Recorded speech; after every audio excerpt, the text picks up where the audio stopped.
we die. Gotta lose it to miss it, then harder to admit it, cause your love still want it. Hello students, कैसे हैं आप? I hope आप सभी अच्छे होंगे। तो मैं हूं रजनी, मैं आपको सिखाने आई हूं इंग्लिश। तो मैंने कल आपको कॉन्सोनेंट्स और जो इंग्लिश में 26 अल्फ़ाबेट्स होते हैं कॉन्सोनेंट्स और वॉवल्स में, उनमें कौन कौन से होते हैं ये मैंने आपको बताया था। तो आज मैं आपको ये मेरा सेकंड वीडियो है। तो ठीक है, आज मैं आपको पार्ट्स ऑफ स्पीच के बारे में बताऊंगी कि कौन कौन से इनके पार्ट्स होते हैं स्पीच के।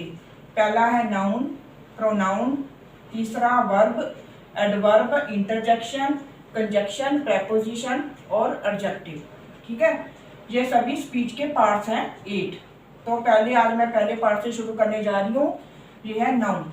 ठीक है, व्हाट इज नाउन? तो नाउन क्या है? A noun is a name of a person, place, things and animals. इसका जो एग्जाम्पल है Ram, Delhi, dog and chair. जो ये नाउन होता है, जैसे आप हिंदी में बोलते हो ना संज्ञा किसे कहते हैं, और पंजाबी में नाम पढ़नाम भी संज्ञा जो होती है क्या होती है, आपने हिंदी में ग्रामर में पढ़ा होगा। तो ये नाउन जो है ये किसी पर्सन का नेम, पर्सन, प्लेस कोई जगह, चीज या किसी जानवर के नाम को दर्शाता है। जैसे कि राम पर्सन का नाम है, दिल्ली प्लेस का नाम है, डॉग एनिमल का नाम है, चेयर थिंग का नाम है। इसके नाम को अभिव्यक्त करता है, उसे नाउन कहते हैं।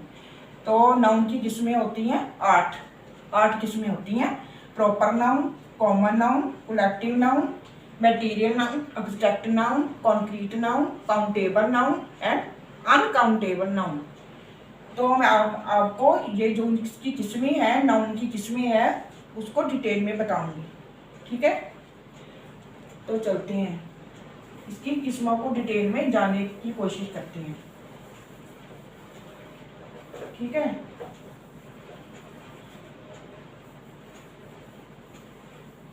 तो इसकी पहली है प्रॉपर नाउन। ठीक है,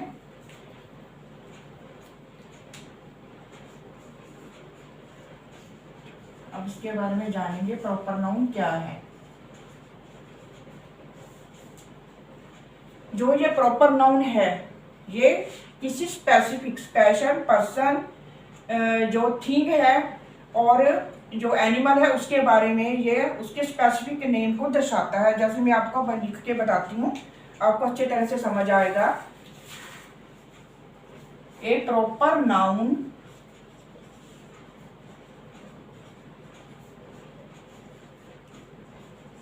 is the name of specific person, place, thing और एनिमल। इसकी और जो प्रॉपर नाउन है इसकी और कॉमन नाउन की दोनों एग्जांपल्स जो है ना, मैं आपको पहले डेफिनेशन इन दोनों को बता देती हूँ, फिर इन दोनों की एग्जांपल मैं आपको बताऊंगी, आपको ठीक ढंग से समझ में आएगा। चलिए इसका एग्जांपल अभी दे भी देती हूँ मैं आपको।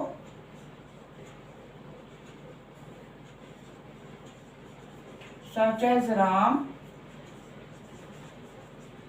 Delhi, lion and chair. ठीक है, ये है इसकी एग्जांपल। दूसरा है common noun.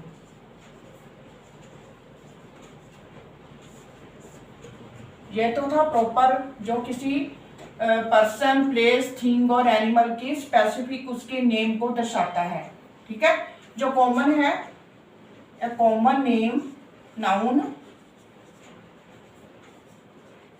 Noun is the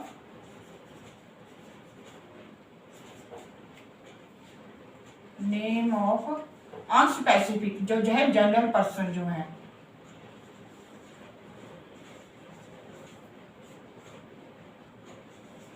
person, क्या आप ऐसे भी लिख सकते हैं, is the general name of, इसको यहां से करके कट करके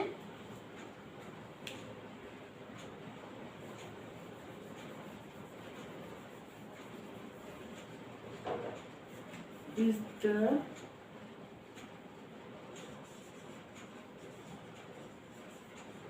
general name of a person, place, thing or animal, such as boy, city, कोई कलर लिख दो, कलर, ठीक है, कंट्री लिख लो कोई एक्स्ट्रा, ठीक है। तो इन दोनों के एग्जांपल जो है मैं आपको बताती हूँ, आपका यहीं से समझ में आ जाएगा। देखो, ये है कॉमन नाउन,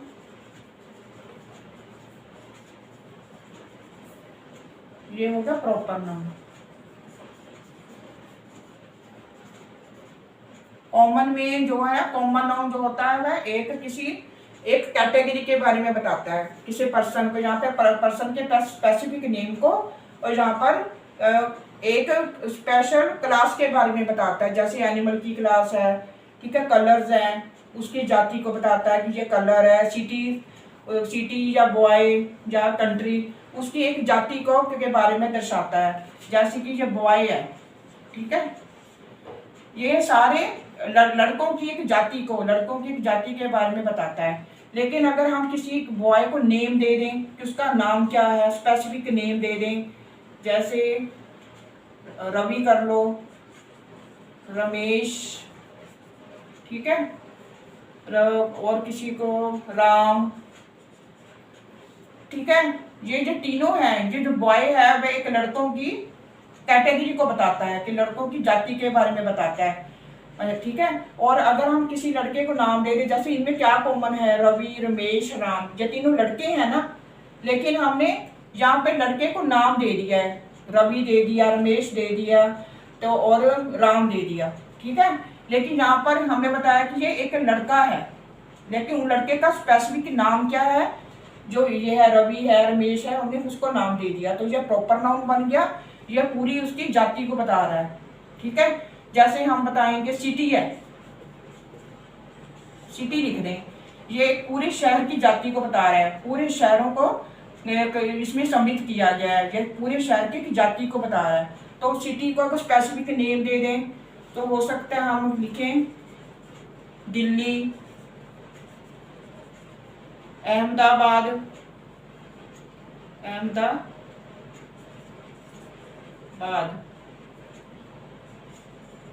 ठीक है, अहमदाबाद और बॉम्बे,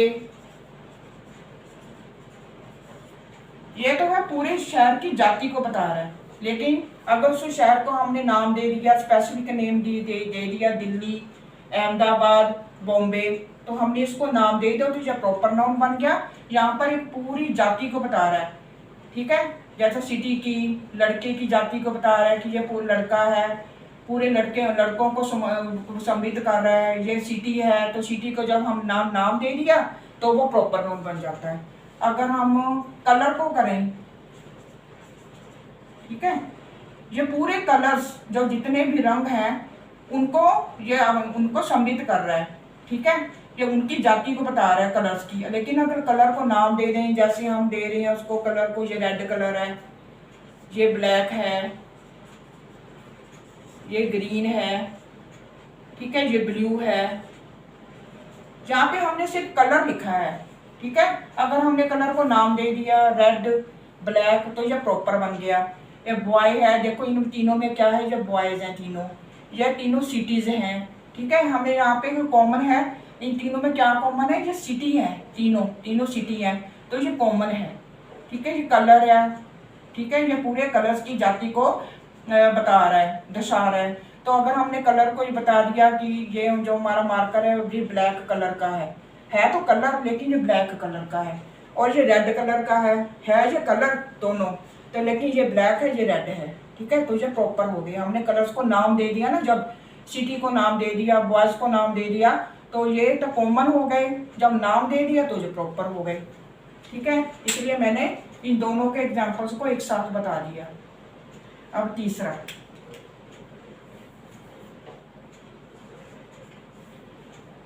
है कलेक्टिव नाउन। ठीक है, एक collective noun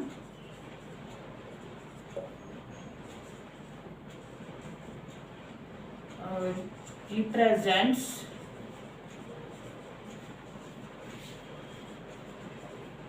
the name of a group of persons,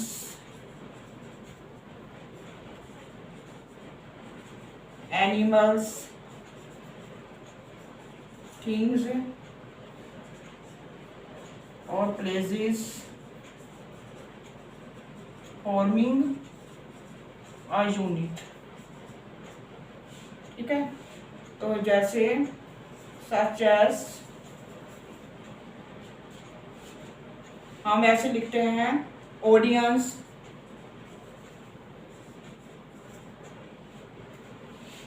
तो जैसे टीम इंडिया है, कमेटी हो गया, कमेटी, और बता लो बंच ऑफ कीज,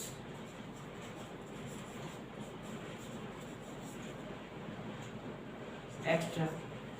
जो ये कलेक्टिव नाउन है ना, ये पर्सन्स, उसके ग्रुप को, अगर कोई पर्सन्स का एक बहुत सारा समूह है तो उसको हम क्या बोलेंगे, समूह इकट्ठा हुआ है तो उसको क्या बोलेंगे, एनिमल्स।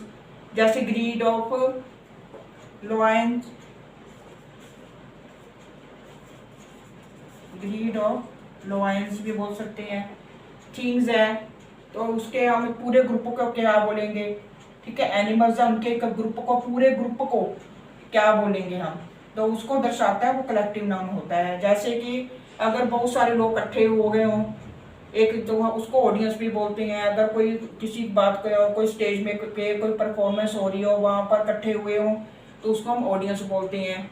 ठीक है, अगर वैसा ही कोई क्राउड हो, वैसे ही बहुत सारे लोग इकट्ठे हुए हों, कोई रीज़न भी नहीं है, वैसे इकट्ठे हो गए हों तो उसको क्राउड बोलते हैं।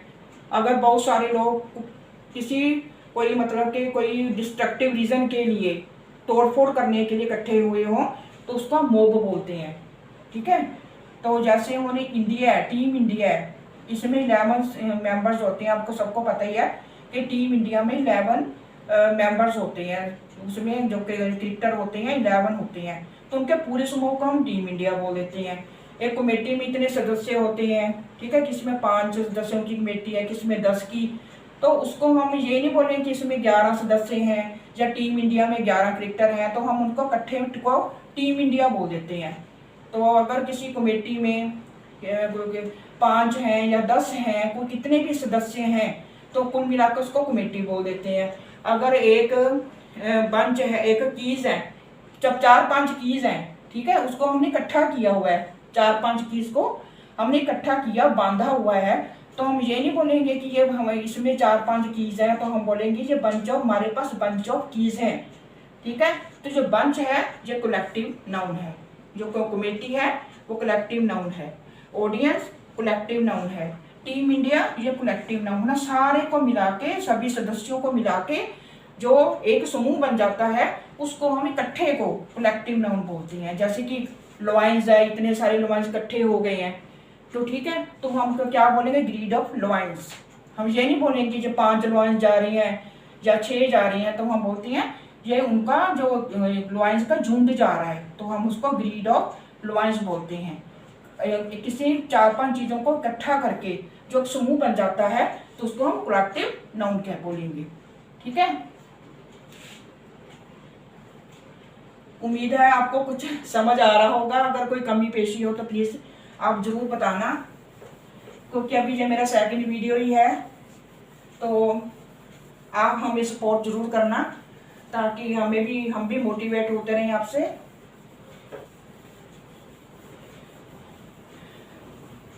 तो ये तो थी 3 किस्में। अब फोर्थ है मटेरियल नाउन, ये है फोर्थ। तो ये नाउन जो है material noun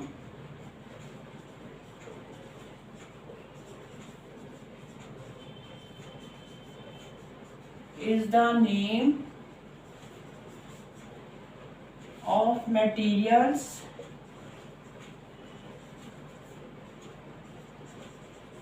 used in making different things।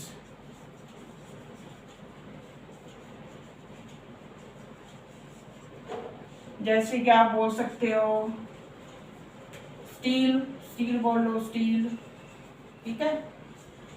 Gold, would बोल सकते हो।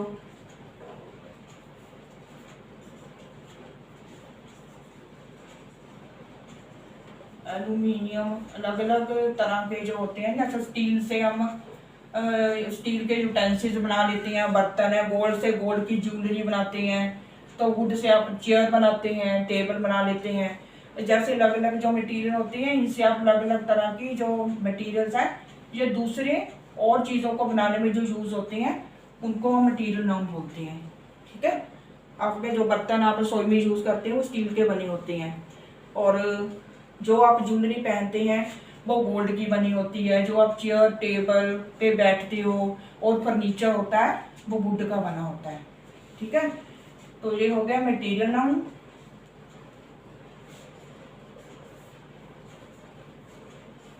Abstract noun,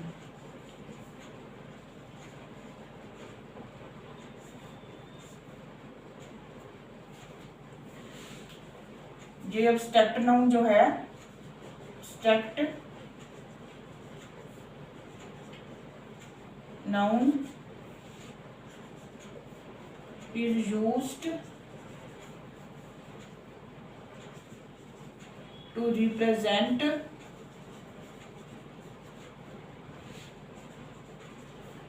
the feelings of a person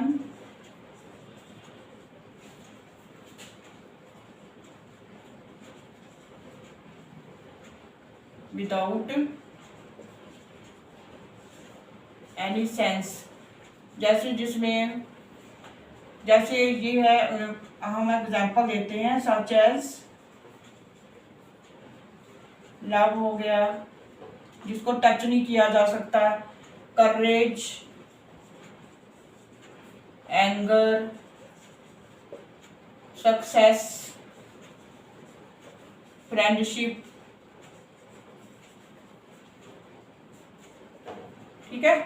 जो ये एब्स्ट्रैक्ट नाउन है वो उन चीज़ों को या पर्सन्स को यूज करने के लिए होता है जिन्हें हम मतलब कि महसूस नहीं कर सकते, ठीक है ना। टच कर सकते हैं, सिर्फ महसूस कर सकते हैं, देखा नहीं जा सकता, टच नहीं कर सकते उसको। जैसे लव है, करेज है, एंगर है, सफलता है। तो गुस्से को क्या हम छू सकते हैं या सुन सकते हैं, ठीक है। ये तो सिर्फ फील होता है। जो प्यार है उसको हम देख नहीं सकते, टच नहीं कर सकते, सुन नहीं सकते, देख नहीं सकते। तो ये फीलिंग्स को एक्सप्रेस करता है पर्सन के, ठीक है। जो लव है, फ्रेंडशिप है, जो मित्रता है, वो मित्रता तो की जाती है लेकिन वो देखी नहीं जा सकती, ना उसको टच किया जा सकता, ना उसको महसूस किया जा, सिर्फ महसूस होता है लेकिन उसको देखा नहीं जा सकता, ना सुना जा सकता है। तो ठीक है, ये हो गया एब्स्ट्रैक्ट नाउन। ये 6th हो गया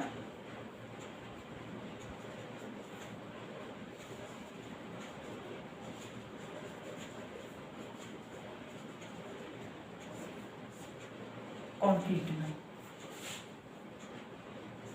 ये उल्टा है। Concrete noun is the opposite of abstract noun.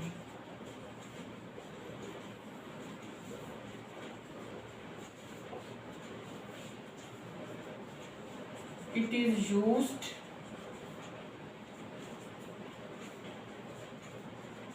to express the feelings of persons through our 5 sense organs such as touch, hear, see, taste, feel। जैसे एक्स्ट्रा फॉर एग्जाम्पल ऑरेंज है, cat है, phone है, रोज है। Orange को हम देख भी सकते हैं, टेस्ट भी कर सकते हैं, ठीक है। कैट को हम देख सकते हैं, फोन को हम सुन सकते हैं, रोज को हम सूंघ सकते हैं, स्मेल कर सकते हैं इसको, तो ठीक है। ये देखे भी जा सकते हैं, ये फोन भी देखा जा सकता है, सुना जा सकता है, तो हम इसको फील कर सकते हैं थ्रू आवर 5 सेंस ऑर्गन्स के द्वारा, ठीक है। टच कर सकते हैं, ऑरेंज को टच कर सकते हैं, कैट को भी हम टच कर सकते हैं, ये फोन को हम सुन सकते हैं, ठीक है। अगर जो ये हमारी फीलिंग्स को, पर्सन की फीलिंग्स को दर्शाता है, इनके द्वारा हम हमारे 5 सेंस ऑर्गन्स के द्वारा, ठीक है। तो जो आगे के 2 रह गए हैं तो मैं आपको कल पढ़ा दूंगी, और उम्मीद है कि आपको समझ में आ गए होंगे। तो प्लीज़ आप हमें सपोर्ट करें, हमारे वीडियो को शेयर करें और हमारे चैनल को सब्सक्राइब करें। वीडियो ज़्यादा लंबा ना हो जाए इसलिए मैंने इसे यहीं पे रोक दिया।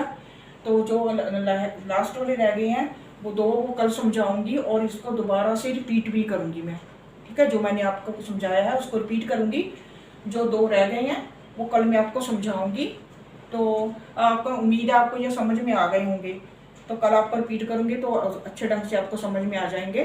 तो वीडियो लंबा ना हो जाए तो आप प्लीज़ हमें सपोर्ट करें। जो हमारी में कमी रह गई है तो आप प्लीज़ हमें कमेंट्स करके बताएं और हमारे चैनल को सब्सक्राइब करें तो और सपोर्ट करते रहें ताकि हम मोटिवेट होते रहें। तो थैंक यू फॉर वॉचिंग।